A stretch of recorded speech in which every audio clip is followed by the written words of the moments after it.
Have you ever felt a strange discomfort when asking for help, as if just speaking your needs was somehow too much? That silent voice whispering, "Don't ask, don't bother, you're fine."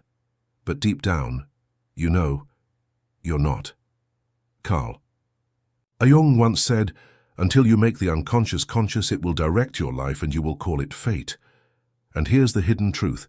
If you constantly struggle to ask, to express, to receive, it's not because you're broken. It's because your soul learned long ago that asking equals rejection. Somewhere in your early story, you connected expressing needs with discomfort, fastidious glances, dismissive sighs, the crushing feeling of being too much for those you loved. And every time you silence yourself now, you're not just avoiding discomfort, you're unknowingly abandoning your own inner child. But what if I told you this discomfort is not a flaw? It's a map leading straight to the hidden wound that's quietly ruling your life.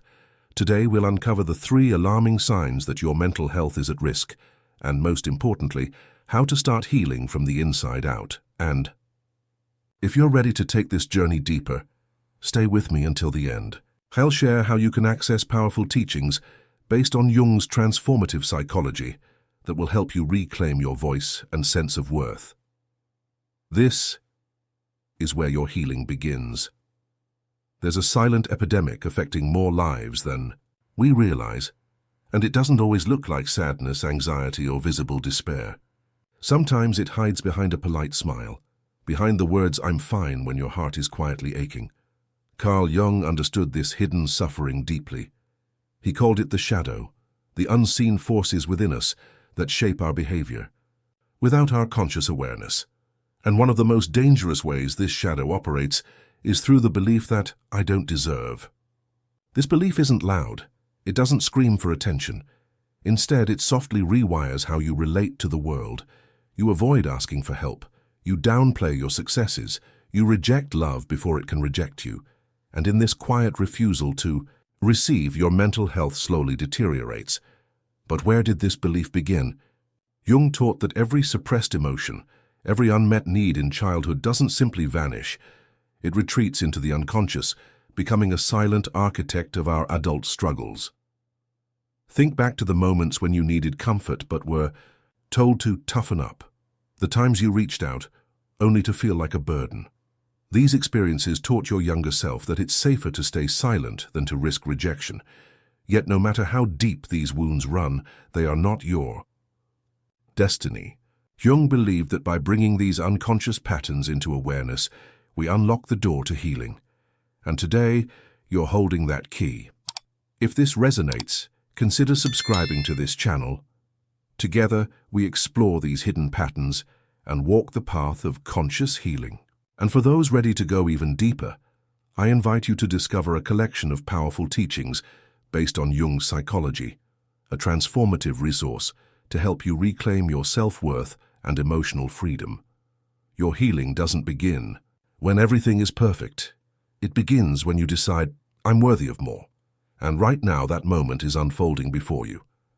Have you ever paused before asking for something simple, a favor, support, even love, only to silence yourself before the words left your lips? That hesitation isn't just a passing moment. It's a reflection of a much deeper wound, often invisible but profoundly destructive. The belief that you don't deserve to receive. Carl Jung called this the inferior function of the psyche, a hidden unconscious program that convinces you that your needs are unimportant, that your desires are excessive, and that asking for help is nothing but a burden to others. This isn't something you were born believing.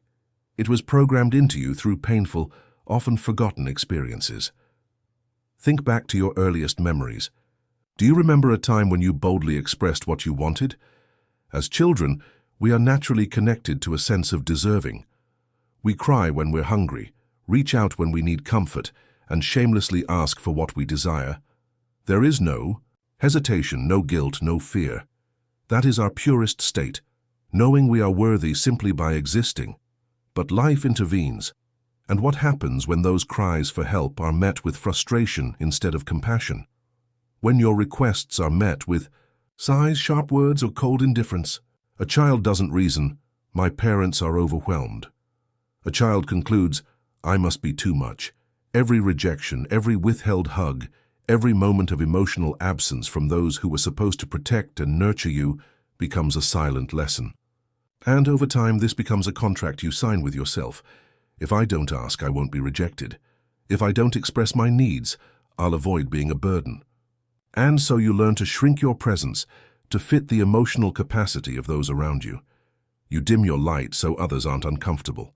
You silence your needs because you've been taught that they are inconvenient. This isn't just emotional conditioning. It's a form of spiritual abandonment. Jung believed that within each of us exists a divine essence, the self, that knows we are worthy simply by being alive. But when we abandon our needs, when we silence our desires, we also abandon this sacred part of ourselves.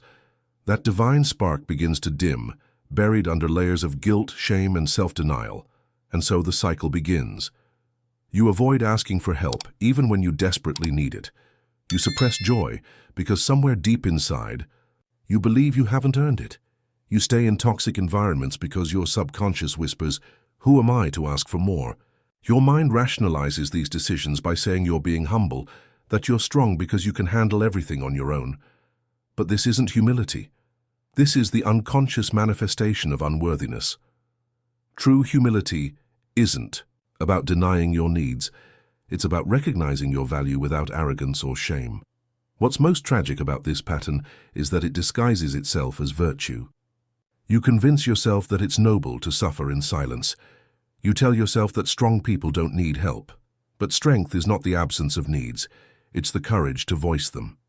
Jung taught that what remains unconscious controls us. And until we illuminate these buried beliefs, we will keep living the same emotional stories, trapped in cycles of self-denial and silent suffering. Ask yourself honestly, in what ways have you been silencing your own voice? How often do you swallow the word no when you desperately need rest? How often do you force a smile when your heart is breaking? How many times have you said, "I'm fine," when you were anything but fine? This isn't just politeness. It's a learned survival mechanism that's slowly draining your life force.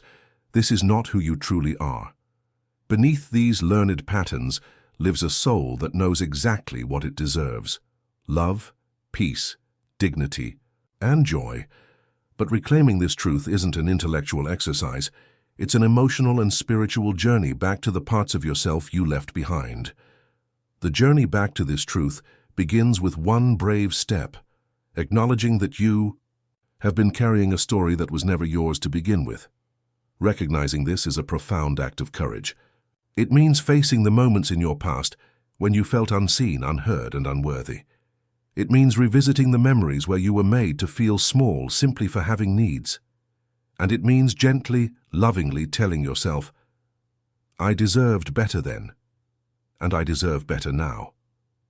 This is the work of individuation, the process Jung believed was the highest calling of the human soul, to integrate every part of your experience, both shadow and light, and reclaim the wholeness that was always yours.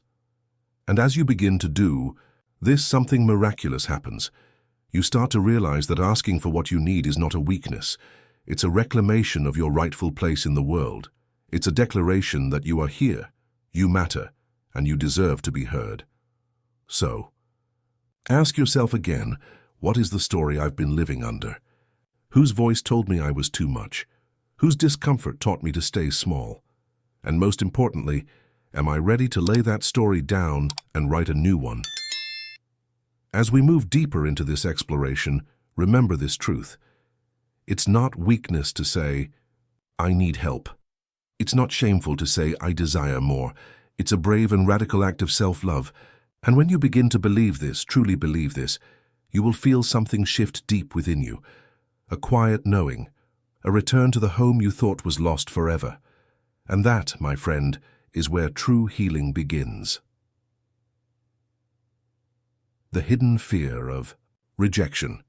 How childhood conditioning blocks your ability to ask. Deep within every soul that struggles to ask for what it needs, there is an invisible wound, a scar etched by the quiet, repetitive moments of rejection in childhood. It doesn't always look like a dramatic event. Sometimes it's just a sigh of annoyance from a caregiver, a dismissive glance, the cold silence when you dared to express a need. And over time, those small moments became a powerful lesson. My needs are a burden.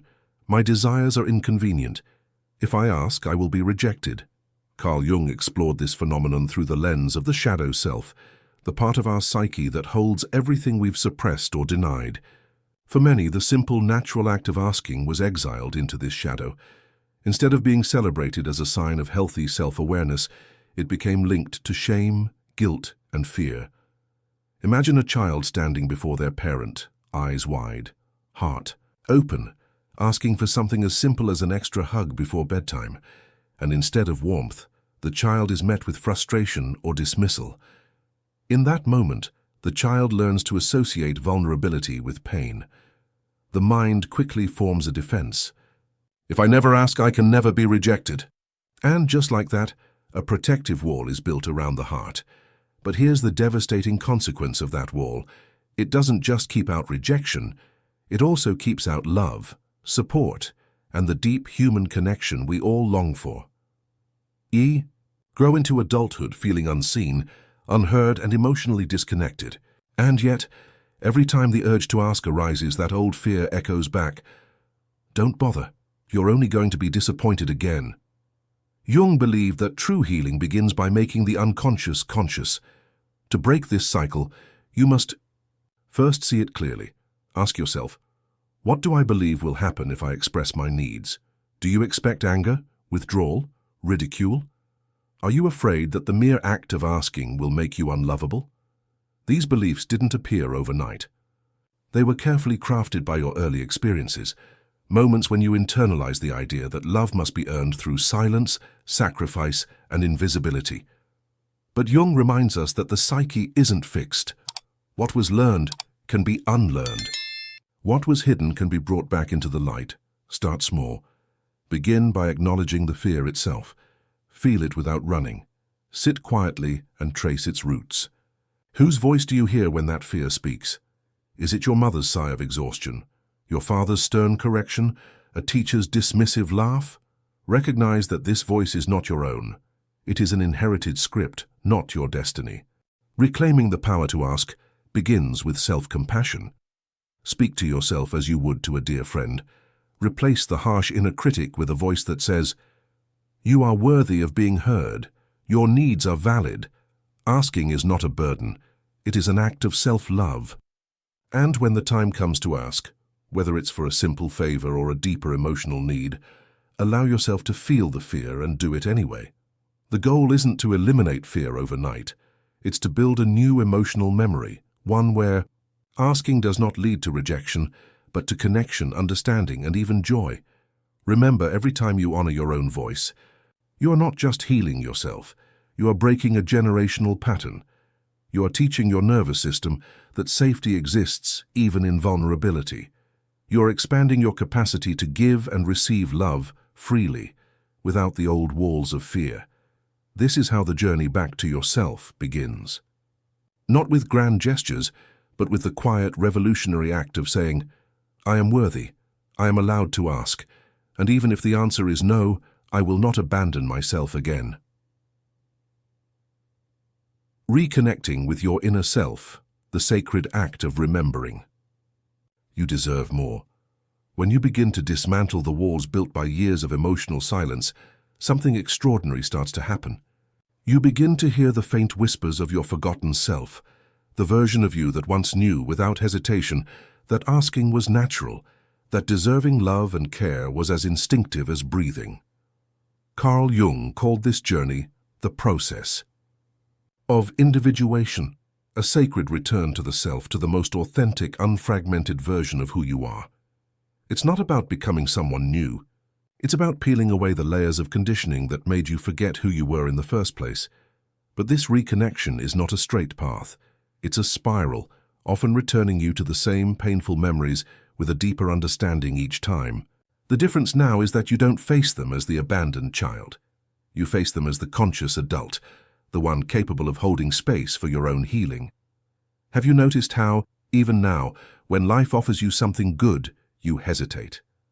Say a compliment feels uncomfortable. A gift feels undeserved. A simple thank you makes you shrink inside, as if you've taken up space you shouldn't occupy. This is the wound of unworthiness still speaking. Jung taught that the psyche doesn't forget these imprints, but it does offer you a way to rewrite them through conscious awareness and courageous action. The first step is to witness these small moments of discomfort, not with shame but with curiosity. Ask yourself gently, why is it hard for me to receive? Who taught me that joy must be earned through suffering, that love must be proven through silence? And as these answers rise, you'll see how much of your current life is still shaped by the patterns of your past. But here's where the transformation begins. Every time you say yes to something that feels good, even when it feels uncomfortable, every time you accept help, receive love without guilt, or express your needs without fear, you begin to dissolve the old programming. This process takes immense courage because it asks you to believe something radical. I am worthy simply because I exist. Not because you've worked hard enough, suffered long enough, or proved yourself beyond measure. Simply because you are. Jung believed that this is where the divine meets the human experience. He often spoke of the self as the spark of the divine. Within, the place where your humanity and divinity coexist. And when you honor this part of you, you reconnect with a power far greater than the limitations imposed by others. Consider this. What if every time you denied yourself something beautiful, you were turning away from the divine invitation to fully experience life? What if the simple act of asking, receiving, and celebrating your existence is, in fact, a spiritual practice? This is how healing becomes a sacred rebellion. You stop waiting for permission to be happy. You stop silencing your desires out of fear that you'll be punished for them. You live unapologetically in the truth that you are enough, without conditions, without endless striving. And slowly, you begin to notice that the world around you responds differently. The relationships that once thrived on your silence begin to fall away. New connections form, ones built on honesty, balance, and mutual respect. You stop being the person who gives endlessly without receiving, and you become someone who stands in their worth, fully and joyfully. Carl Jung taught that when the self is fully integrated, your life stops being a series of survival strategies and starts becoming a meaningful, conscious expression of who you truly are. And isn't that what you've always wanted? To feel free, seen, and loved, not because you earned it through sacrifice, but because you finally remembered you always deserved it. When you stop surviving and finally start living with truth, there comes a moment on this journey of healing when something inside you quietly but powerfully shifts. You stop waking up each day, bracing for survival, and start moving through life with a sense of deep, grounded purpose. This shift isn't loud. It doesn't announce itself with dramatic life changes or public declarations. No, it's far more sacred than that. It happens in the silent choices you make, the ones no one sees but that change everything. You begin to realize that you no longer live under the tyranny of old emotional debts.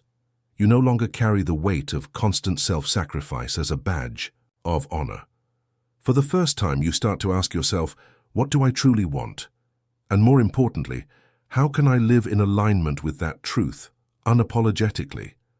This is where Carl Jung's wisdom becomes your guide through the unknown. He spoke of the shadow self, the hidden parts of us we've exiled to survive in a world that demanded perfection, submission, and silence. But Jung also believed that true freedom comes when you stop running from these hidden parts and begin integrating them into the fullness of who you are. Living in truth doesn't mean you're always happy or that life becomes easy. It means you have the courage to live honestly, with yourself and with others. It means setting boundaries even when your voice trembles. It means walking away from relationships that feed on your silence and staying only in spaces where your truth is welcome. You'll notice that as this transformation unfolds, the relationships in your life begin to mirror this new reality. You no longer tolerate shallow connections or people who require you to shrink to make them feel comfortable. Instead, you are drawn to those who see you, really see you, and love you not in spite of your truth, but because of it. And yes, there is grief in this process. The grief of letting go of old roles, of people who cannot meet you at this new depth. There's sorrow in realizing how long you lived without truly living. But beyond that grief is liberation. Beyond the mourning is the rebirth. With every brave act of self-respect, you rewrite the story your nervous system once believed, that you had to earn love through self-denial, that you had to hide your needs to be accepted, that your voice was too loud, your desires too inconvenient. Now you live from the unshakable knowing that your needs are sacred, your desires are valid. Your presence is a gift. You find joy not in external validation, but in the quiet integrity of being exactly who you are. You take up space without apology. You rest without guilt. You ask for what you need without shrinking under the weight of shame. And this is where the beauty of life begins to flow through you effortlessly. Because when you live from this place of truth, you don't just heal yourself. You become a living example of what it looks like to walk in wholeness. Your presence becomes an invitation for others to do the same. Jung believed that this state of integration, where your conscious and unconscious, your shadow and light, your human and divine all coexist, is the highest form of human development. It's not about transcending life, it's about fully embracing it. So as you stand in this new chapter of your life, ask yourself, am I still surviving? Or am I finally living?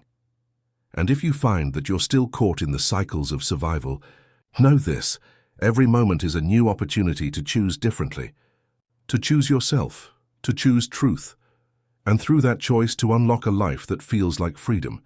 If this message touched something deep within you, I invite you to take one small but powerful step today. Subscribe to this channel and join a community that walks this path of healing and truth together. And for those ready to dive even deeper, my ebook on Carl Jung's teachings and the path to emotional freedom is available now. It's a guide created to help you remember the worth you've always carried inside. Your healing is sacred, and your time is now.